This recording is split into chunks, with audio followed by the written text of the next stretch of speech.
Shalom, selamat pagi, sahabat Yesus cinta Alkitab. Kita mengucap syukur untuk hari yang baru. Kita mau buka pertemuan kita di dalam doa. Terima kasih Allahku. Terima kasih Yesusku. Terima kasih Roh Kudus. Terima kasih untuk setiap berkat-Mu. Untuk setiap pengharapan yang kami miliki di dalam Tuhan. Terima kasih Bapa. Aku undang Roh Kudus-Mu to speak to me and to speak through me. In Jesus' name. Amen. Puji Tuhan saudara. Kita masuk pada Markus. Perjanjian baru Markus 3 ayat 1 sampai 35. Kita akan lihat apa yang Tuhan Yesus katakan di sini. Yesus menyembuhkan orang pada hari Sabat. Itu perikop yang pertama. Kemudian Yesus masuk lagi ke rumah ibadat. Di situ ada seorang yang mati sebelah tangannya. Mereka mengamat-amati Yesus kalau ia menyembuhkan orang itu pada hari Sabat, supaya mereka dapat mempersalahkan dia. Kata Yesus kepada orang yang mati sebelah tangannya itu, "Mari, berdirilah di tengah."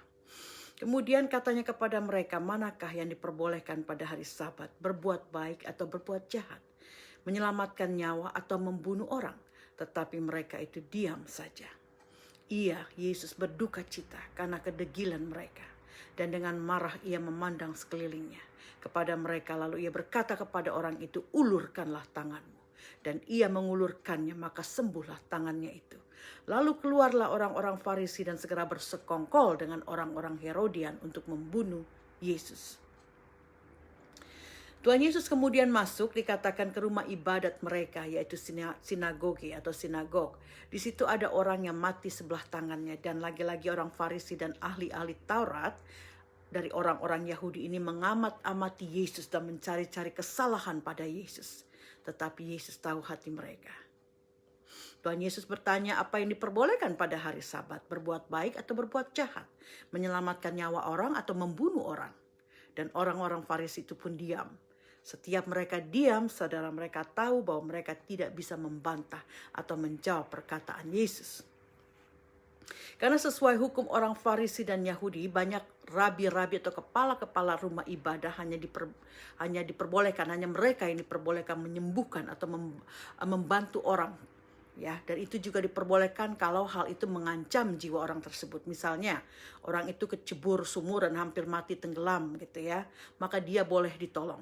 Tapi kalau cuman kakinya atau tangannya patah atau sakit kepala atau migrain, batuk, pilek atau keseleo, penyakit ini tidak mengancam jiwa, jadi suatu larangan bagi imam untuk menolong mereka. Jadi tidak perlu ditolong karena tidak mengancam jiwa mereka. Dan juga tidak perlu mereka didoakan. Ini sesuatu yang mereka anut ya pada saat itu. Tetapi Yesus mau menunjukkan kepada orang-orang Farisi dan orang Yahudi bahwa Yesus, dia adalah Tuhan atas hari Sabat.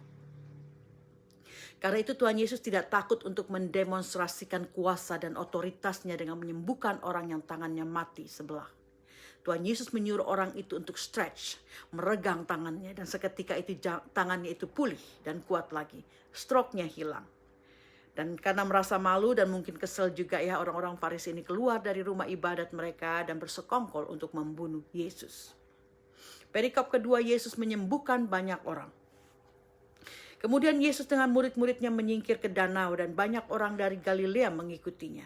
Juga dari Yudea, dari Yerusalem, dari Idumea, dan dari seberang Yordan, dan dari daerah Tirus dan Sidon, datang banyak orang kepadanya. Sesudah mereka mendengar segala yang dilakukannya, ia menyuruh murid-muridnya menyediakan sebuah perahu baginya karena orang banyak itu, supaya mereka jangan sampai menghimpitnya. Dia sudah mulai terdesak ya. Sebab Yesus menyembuhkan banyak orang sehingga semua penderita penyakit berdesak-desakan kepadanya hendak menjamahnya. Bila mana roh-roh jahat melihat dia, mereka jatuh tersungkur di hadapannya dan berteriak, "Engkaulah Anak Allah." Tetapi ia dengan keras melarang mereka memberitahukan siapa dia. Tuhan Yesus tahu bahwa orang-orang Farisi dan ahli-ahli Taurat Yahudi bersekongkol untuk menangkap dia. Dikatakan Tuhan Yesus lalu menyingkir dari situ, dari rumah ibadat itu, dari sinagog itu. Dia pergi ke Danau Galilea. Tuhan Yesus menyingkir bukan karena takut ditangkap atau dibunuh oleh orang Farisi, tapi karena saatnya belum tiba. Dia tahu waktunya. Dan kemudian orang banyak terus mengikuti Tuhan Yesus untuk menjamah dia karena mereka percaya ada kuasa pada Tuhan Yesus. Dan Tuhan Yesus juga menyembuhkan mereka. Jadi Tuhan Yesus menyembuhkan banyak orang. Bahkan orang-orang yang dirasuk roh jahat pun ketika mereka melihat Yesus, mereka jatuh tersungkur di hadapan Yesus dan mengatakan bahwa Yesuslah anak Allah. Tetapi Yesus melarang keras mereka untuk memberitakan siapa dia. Sekali lagi karena waktunya belum tiba. Perikop ketiga, Yesus memanggil ke-12 rasul. Kemudian naiklah Yesus ke atas bukit. Dia memanggil orang-orang yang dikehendakinya dan mereka pun datang kepadanya. Ia menetapkan 12 orang untuk menyertai dia dan untuk diutusnya memberitakan Injil. Diberinya kuasa untuk mengusir setan. Jadi mereka diberinya kuasa untuk mengusir setan. Ke-12 orang yang ditetapkannya itu ialah Simon yang diberi nama Petrus, Yakobus dan Zebedius, dan Yohanes saudara Yakobus. Yang keduanya diberinya nama Boanerges, yang berarti anak-anak guru atau sons of thunder. Selanjutnya Andreas, Filipus, Bartolomeus, Matius, Thomas, Yakobus anak Alfeus, Tadeus, Simon orang Selot, dan Yudas Iskariot yang mengkhianati dia. Saudara Yohanes dan saudaranya yaitu Yakobus atau James dalam bahasa Inggris, keduanya diberi nama Boanerges yang berarti anak-anak guru atau dalam bahasa Inggris sons of thunder. Maksudnya mungkin karena kedua bersaudara ini jiwanya penuh dengan kegairahan, meluap-luap seperti thunder, seperti guru ya, sama dengan Petrus. Ya tidak salah kalau ketiga murid ini menjadi murid-murid yang selalu bersama-sama dengan Yesus dan sangat dekat dengan Yesus. Perikop berikutnya, Yesus dan Beelzebul. Kemudian Yesus masuk ke sebuah rumah, maka datanglah orang banyak berkerumun pula sehingga makan pun mereka tidak dapat. Waktu kaum keluarganya mendengar hal itu, mereka datang hendak mengambil dia, sebab kata mereka ia tidak waras lagi.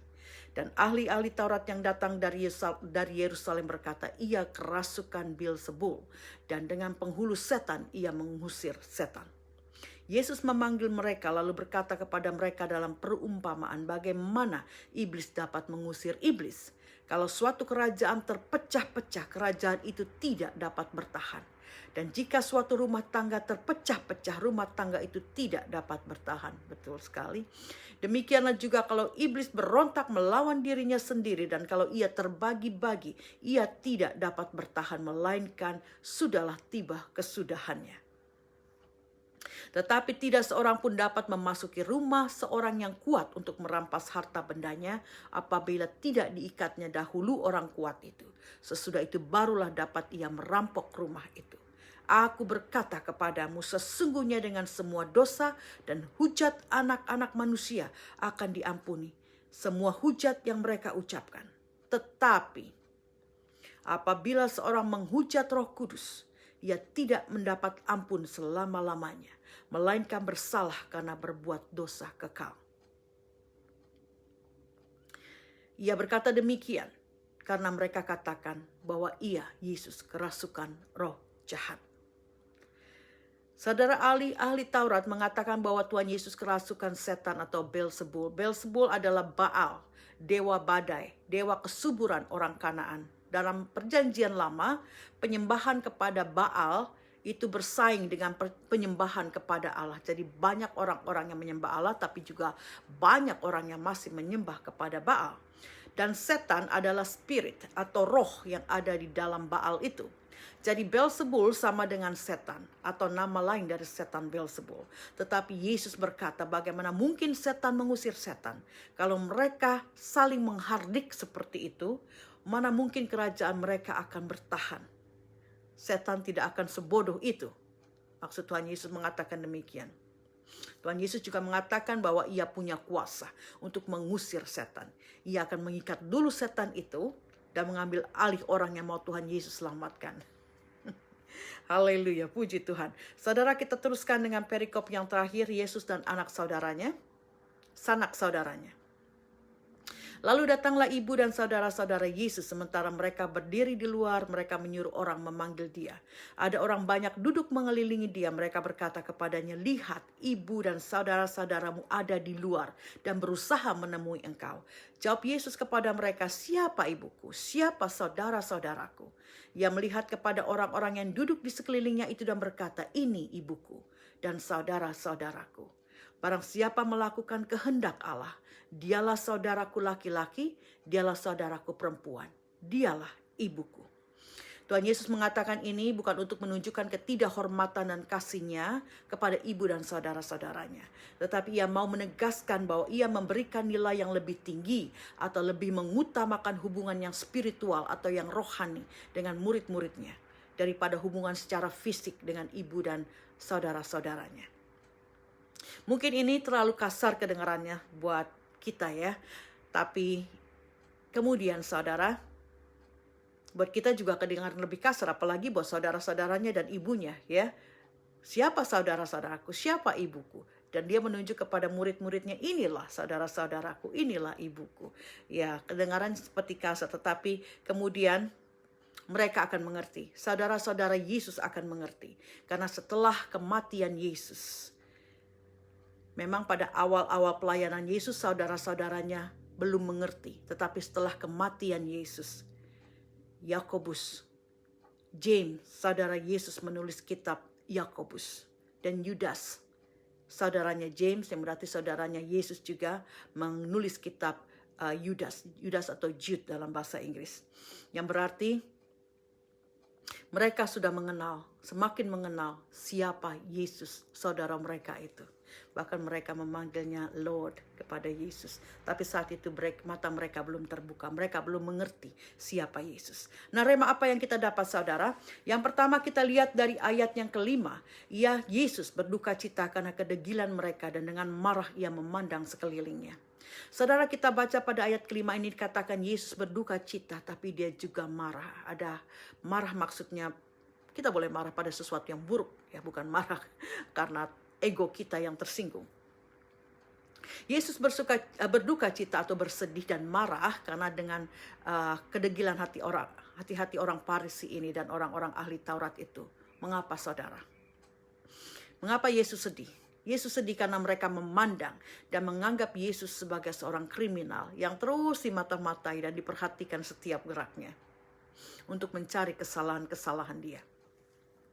Yesus sedih karena Yesus sudah melakukan banyak mukjizat, tetapi orang Farisi dan ahli Taurat masih tidak percaya akan Yesus dan kuasanya. Hati mereka masih keras. Tetapi Tuhan Yesus juga geram atau marah karena mereka lebih terikat pada aturan-aturan dan adat istiadat Sabat daripada memiliki belas kasih kepada manusia. Saudara, kita pun sering membuat Tuhan Yesus berduka cita atau sedih dan marah dengan tingkah laku kita. Tuhan Yesus sedih atau berduka karena kita tidak mau mendengarkan perkataannya. Kita lebih suka mendengarkan hati kita sendiri, pikiran-pikiran kita sendiri, rencana-rencana kita sendiri. Kita masih sering khawatir meskipun firman di dalam 1 Petrus 5 ayat 7 mengatakan, serahkanlah segala kekhawatiranmu kepadanya sebab ia yang memelihara engkau. Serahkan segala khawatir kita kepada Yesus sebab dia yang memelihara kita. Jadi kenapa kita masih harus khawatir? Dan saudara, kita juga sering merasa lesu karena menanggung segala kesulitan hidup. Mungkin segala macam cobaan di dalam hidup ini. Tetapi kita menanggungnya sendiri. Jadi kita merasa terbeban, kita merasa lesu, kita merasa capek. Sementara Tuhan Yesus mengatakan di dalam firman-Nya, "Kemarilah. Marilah kepadaku yang letih, lesu dan berbeban berat. Aku akan memberikan kelegaan kepadamu." Itu dapat didapati Matius 11 ayat 28. Jadi segala sesuatu dalam hidup kita sudah ada jawabannya di dalam firman Tuhan. Jadi jangan lagi kita menanggung beban kita sendiri. Serahkan kepada Yesus, datang kepada Dia, dan Dia akan memberi kelegaan kepada kita. Saudara, begitu banyak firman Tuhan yang sudah tersedia untuk kita pakai sebagai pedang roh untuk menangkis segala tantangan dalam hidup kita. Tapi kita kadang seperti orang-orang Farisi dan ahli Taurat. Mereka tahu tapi mereka tidak mempercayainya. Banyak dari orang Kristen yang juga sudah tahu firman Tuhan, tetapi mereka memilih untuk tetap melakukan adat istiadat budaya setempat mereka dan mencoba menyesuaikan firman Tuhan dengan adat istiadat budaya mereka, terutama mereka dari ras-ras atau suku-suku yang adat istiadatnya masih sangat ketat atau keras ya. Nah, ini kadang-kadang mereka memasukkan atau menyelaraskan, menyesuaikan firman Tuhan dengan adat istiadat mereka, bukan menyesuaikan adat istiadat mereka dengan firman Tuhan. Jadi kalau ada adat istiadat yang tidak benar, mereka harus kikis dan buang dan pakai firman Tuhan. Itu yang seharusnya terjadi. Saudara, saya yakin Tuhan Yesus juga pasti geram dengan kedegilan manusia. Melalui firman Tuhan di dalam Alkitab sudah diceritakan segala mukjizat yang Tuhan Yesus lakukan. Pada saat ini pun saudara, sudah banyak tanda-tanda ajaib dan mukjizat-mukjizat terjadi. Tetapi banyak orang-orang yang masih mengeraskan hati. Saya sendiri aja geram saudara ya, sama orang-orang yang sudah melihat mukjizat terjadi di depan mata mereka. Tapi mereka menolak hal tersebut sebagai mukjizat. Sebelum terjadi mereka minta didoakan. Tapi setelah mukjizat terjadi, mereka bilang itu hanya kebetulan atau karena waktu sajalah mereka jadi sembuh. Contoh saudara, saya ada seorang klien facial, ya cuci muka dari orang Filipino yang non-Kristen. Beberapa waktu lalu dia datang dengan kelesuan. Dia bilang karena kadar zat besinya rendah, jadi bawaannya lemes terus begitu. 2 kali setelah facial, saya doakan ya. Setelah facial saya doakan, setelah facial lagi yang kedua saya doakan. Dan saya terus doakan dalam doa malam dan doa puasa saya di rumah. Saya katakan yang terakhir, kapan kamu akan ketemu dokter lagi? Dia bilang besok. Oke. Saya katakan bahwa engkau sudah sembuh. Nanti dokter periksa lagi kadar zat besimu normal. Engkau juga akan bisa tidur lebih tenang. Itu saya perkatakan. Dan beberapa hari lalu setelah beberapa minggu saya katakan itu, dia datang facial lagi. Saya tanya gimana, semuanya normal? Dia bilang semuanya normal. Tapi sepertinya dia tidak mau lagi saya banyak bicara soal Yesus. Malah dia bilang dia tenang sekarang karena baca buku tentang meditasi atau apa itu begitu. Terus juga kemarin-kemarin waktu masih sakit ya, waktu dia masih sakit sebelum pulang dia sangat willing gitu. Can I pray for you? Dia langsung, oh iya, aku suka doamu. Saya percaya doamu manjur. Bukan doa saya tapi Yesus saya yang manjur. Saya bilang begitu. Tapi kemarin itu sebelum pulang dia kayaknya udah tergesa-gesa. Ya udah terburu-buru, sepertinya takut kalau saya doain lagi. Banyak orang yang seperti ini saudara. Waktu butuh, oke deh lu doain gua gitu. Tapi pas sembuh dia kira itu mah kebetulan. Jadi mungkin karena waktu mereka jadi sembuh. Mereka pikir karena makan obat, karena makan dan tidur yang baik mereka jadi sembuh. Saya kecewa saudara. Kecewa bukan karena dia tidak percaya bahwa dia sembuh karena doa dan permohonan saya kepada Yesus, tapi karena dia tidak memberi kemuliaan dan tidak terima kasih kepada Yesus ya. Dia sudah sembuh, dia tidak berkatakan terima kasih untuk doamu ya. Saya sekarang sudah normal, zat besi saya sudah normal. Dia tidak mengatakan itu, karena kalau dia mengatakan itu saya akan bilang terima kasih kepada Yesus. Tapi dia tahu mungkin apa yang akan saya katakan, jadi dia tidak berkata terima kasih. Saya tanya, dia cuma bilang ya sekarang sudah baik, terima kasih, begitu saja. Nah saudara, yang kedua, rema kedua kita lihat dari ayat yang ke-10. Sebab ia menyembuhkan banyak orang sehingga semua penderita penyakit berdesak-desakan kepadanya, hendak menjamahnya. Yesus menyembuhkan banyak orang dan semua penyakit disembuhkan. Jadi Yesus tidak memandang orang dan pilih-pilih orang untuk disembuhkan. Dari golongan Yahudi dia bilang, dari Yudea, dari Yerusalem, dari Idumea di seberang sungai Yordan, dan dari Titus dan Sidon yang cukup jauh dari Galilea. Semua mereka disembuhkan. Sama dengan saat ini, Tuhan Yesus menyembuhkan siapa saja saudara. Orang dari golongan apa saja, dari suku mana saja, dari latar belakang apa saja. Tuhan Yesus telah menyembuhkan dan dia akan terus menyembuhkan. Tuhan Yesus juga menyembuhkan segala macam penyakit. Dari penyakit ringan sampai penyakit berat. Dan saudara mau tahu bagaimana mukjizat itu bisa terjadi? Firman mengatakan, sudah kita baca, mereka berdesak-desakan kepadanya, hendak menjamahnya. Untuk mukjizat kesembuhan itu bisa terjadi, saudara datang kepada Yesus untuk menjamah jubahnya. menjamah jubah itu untuk mendapat atau menerima kuasa kesembuhan dari Yesus. Mereka berdesak-desakan. Berarti mereka bukan cuma datang, tapi ada usaha yang keras dan ulet untuk sampai kepada Yesus. Sama dengan cerita perempuan yang sakit pendarahan, kita sudah baca berulang-ulang. Dia berusaha keras dengan gigih dan dengan tidak memperdulikan sekelilingnya untuk sampai kepada Yesus. Kita ingat juga 4 orang yang menggotong teman mereka yang lumpuh. Bahkan dengan naik ke atas atap dan membobol atap untuk membawa si lumpuh ke hadapan Tuhan Yesus. Ada usaha yang gigih, ada pengorbanan, ada usaha keras, dan ada iman. Ada kepercayaan bahwa mereka pasti disembuhkan. Ada usaha keras dan ada iman. Jadi saudara, harus ada hal-hal ini. Jadi kita bukan cuma datang sekali-sekali, tapi berdesak-desakan dikatakan. Jadi ada sesuatu yang mereka terobos. Ada sesuatu yang mereka terobos, saudara. Berarti datang terus ya. Engkau tidak menyerah. Tidak menyerah. Ulet, berusaha dengan keras.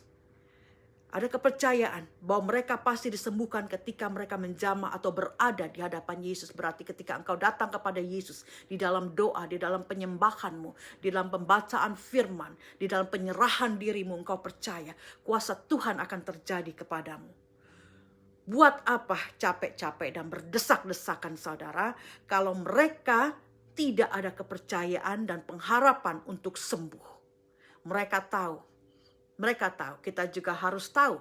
Kalau aku datang kepada Yesus, aku memohon, aku meminta, aku bersujud, aku menyembah, aku membaca firman Tuhan dan melakukannya. Aku percaya apa yang Tuhan katakan, firman katakan terjadi. Aku boleh disembuhkan, aku boleh dikuatkan, aku boleh diberkati, aku akan dilepaskan dan segala janji Tuhan itu akan terpenuhi. Tapi ada syaratnya, berdesak-desakan untuk datang kepada Yesus. Jadi bukan cuma datang. Datang itu ya dibilang datang berdesak-desakan tuh beda sekali. Kalau datang ya sekali-sekali atau gimana begitu ya. Kalau pas moodnya lagi baik aja dah gue datang, gue berdoa. Tapi kalau berdesak-desakan itu ada suatu usaha yang ulet. Ada satu kepercayaan bahwa dengan berdesak-desak dan sampai kepada Yesus ada sesuatu yang terjadi. Jadi saudara, penuh pengharapan, berusaha keras, harus ada usaha gigih dan pengorbanan dan juga iman. Jadi bagi engkau yang sakit, jangan hanya mengeluh, ambil tindakan. Tindakan iman dan tindakan fisik. Tindakan iman, perkatakan imanmu, perkatakan firman Tuhan, perkatakan apa yang mau terjadi di dalam tubuhmu, di dalam hidupmu, di dalam nama Tuhan Yesus dengan menggunakan nama Tuhan Yesus. Tindakan fisik, saudara, bertindak sesuai dengan apa yang sudah engkau perkatakan.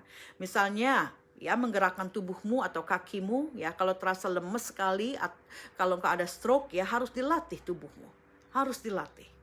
Nah itu saudara, kita masuk terusnya kepada rema yang ketiga ayat 14 mengatakan, ia menetapkan 12 orang untuk menyertai dia dan untuk diutusnya memberitakan Injil dan diberinya kuasa untuk mengusir setan. Mari kita beritakan Injil Kristus, saudara, memberitakan Injil. Jangan tunggu sampai engkau punya sertifikat sarjana teologi. Jangan tunggu sampai kamu masuk sekolah Alkitab dulu. Kalau engkau punya Yesus di hatimu, percaya akan kuasa kematian dan kebangkitannya. Percaya bahwa Yesuslah satu-satunya jalan kepada Bapa di sorga. Engkau sudah siap untuk memberitakan Injil. Tapi memang harus ada persiapan dan pembentukan karakter dulu untuk kita bisa menginjili. Kalau kita tidak mau menjadi batu sandungan buat orang lain. Engkau memberitakan Injil tapi orang masih melihat gaya hidupmu, perkataanmu yang tidak benar, dan berlaku munafik seperti orang Farisi. Engkau malah akan membuat orang yang sudah engkau bawa kepada Yesus itu akan menjadi penjahat atau lebih jahat dari sebelumnya. Itu firman ada. Jadi persiapkan hati dan karakter kita. Kita perlu melakukan hal itu supaya roh yang dari orang-orang yang engkau layani, engkau injili itu jangan sampai mempengaruhi. Atau jangan sampai roh mereka itu lebih besar daripada roh Allah yang ada di dalam dirimu. Jadi perlu persiapan hati dan karakter. Tuhan Yesus mengatakan bahwa ketika kita diutus untuk memberitakan Injil, kita tidak akan dibiarkan sendiri, tetapi kuasanya akan diberikan kepada kita. Kita akan punya kuasa untuk mengusir setan. Puji Tuhan, kita bisa mengusir setan sakit penyakit. Kita bisa mengusir setan kemiskinan dan kekurangan. Kita bisa mengusir setan pemecah belah. Kita bisa mengusir setan keterikatan. Kita bisa mengusir setan pemberontakan dan segala macam. Saudara, kita masuk pada yang keempat. Ya, jadi usir setan itu dengan roh yang ada di dalam kita. Dengan kuasa Roh Kudus di dalam kita. Yang keempat kita lihat dari ayat 29 dan 30. Tetapi apabila seorang menghujat Roh Kudus, ia tidak mendapat ampun selama-lamanya, melainkan bersalah karena berbuat dosa kekal. Ia berkata demikian karena mereka katakan bahwa ia Yesus kerasukan roh jahat. Apa maksud kalimat ini, saudara? Orang yang mencuri, orang yang berzina, orang yang membunuh sekalipun akan dapat diampuni dosanya jika mereka bertobat. Tetapi orang yang menghujat Roh Kudus, tidak ada pengampunan bagi mereka. Dikatakan penghujatan kepada Roh Kudus adalah dosa yang kekal. Ahli-ahli Taurat mengatakan bahwa Yesus kerasukan roh jahat.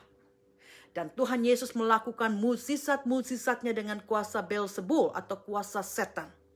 Ini adalah penghujatan terhadap Roh Kudus.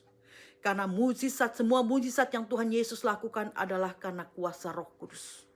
Kita masih ingat, saudara, sebelum Tuhan Yesus dibaptis oleh Yohanes Pembaptis dan menerima Roh Kudus, Yesus adalah hanya sebagai seorang anak muda yang baik, yang mengerti hukum Taurat, dan dia yang juga bisa mengajar dalam tempat-tempat ibadah. Tetapi belum ada kuasa Roh Kudus di dalam dia untuk melakukan segala mukjizat. Tetapi ketika Roh Kudus turun ke atas dia, ketika Allah mengatakan, ini anakku, kepadanya lah aku berkenan, anak yang kukasihi. Ketika hal itu terjadi dan roh Allah turun atas dia, maka Tuhan Yesus mampu melakukan segala macam mukjizat dan memulai pelayanannya yang luar biasa. Dan saudara, menjelang hari-hari terakhir, hari-hari ini adalah hari-hari terakhir, kita tidak pernah tahu waktunya, tapi kita semakin mendekati harinya Tuhan. Sekarang ini sudah banyak manifestasi Roh Kudus yang dinyatakan melalui hamba-hamba Tuhan lewat mukjizat kesembuhan, mukjizat kelepasan dan lain-lain. Tetapi masih banyak orang yang mencela hal-hal ini. Ada yang mengatakan itu aliran sesat. Mereka yang melakukan tanda-tanda ajaib itu dikatakan menggunakan kuasa kegelapan, kuasa setan. Situasi ini sama dengan apa yang terjadi pada waktu Yesus saat itu. Ya, banyak orang, banyak hamba Tuhan yang Tuhan pakai, mempunyai kuasa, diberikan kuasa, kata Tuhan Yesus. Bukan dengan kuasa mereka, diberikan kuasa untuk menghardik setan, untuk mengusir setan, untuk menyembuhkan orang. Dan itu ditangkap oleh hamba-hamba Tuhan.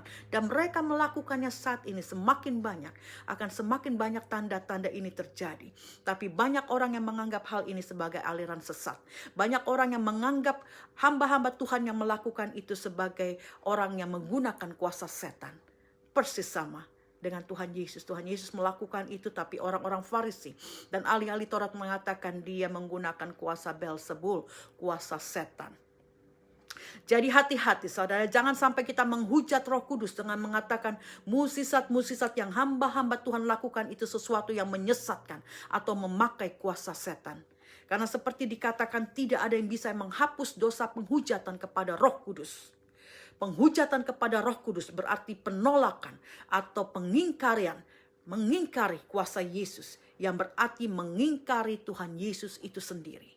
Bagaimana dosa orang itu bisa dihapuskan kalau mereka tidak percaya kepada penghapus dosa itu, yaitu Tuhan Yesus Kristus itu sendiri. Amin. Mari kita berdoa. Bapa, terima kasih untuk firman-Mu hari ini. Terima kasih Bapa, kami tahu siapa kami di dalam Engkau. Kami tahu siapa kami di dalam Tuhan. Kami anak-anak Allah yang diberi kuasa Roh Kudus untuk melakukan misi kami di dunia ini, yaitu untuk memberitakan Injil dan mengusir setan. Terima kasih Bapa. Kami mengucap syukur untuk Roh Kudus-Mu. Terima kasih Yesus untuk Roh Kudus-Mu yang sudah Kau curahkan buat kami. atas urapannya, atas urapan Roh Kudus itu di dalam hidup kami. Sehingga kami dapat melakukan hal-hal yang ajaib. Terima kasih Bapa, terima kasih beracara dalam hidup kami. Beracara dalam hidup kami. Supaya tanda-tanda ajaib dan mukjizat itu boleh nyata, boleh tetap terjadi. Bukan karena kami, karena Yesus yang kami sembah tetap sama. Dahulu, sekarang, dan selamanya.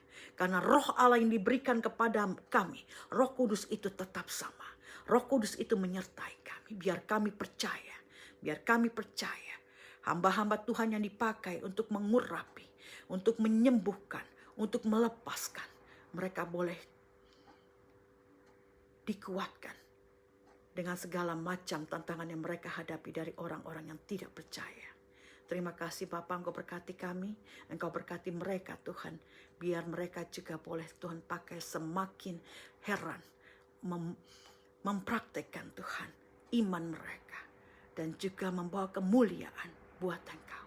Di dalam nama Tuhan Yesus, kami terima Roh Kudus-Mu dan kami bawa senantiasa. Jangan ambil roh-Mu daripada kami. Thank you Father. Thank you Jesus. Thank you Holy Spirit. In Jesus' name. Amen. Tuhan Yesus memberkati. Amin.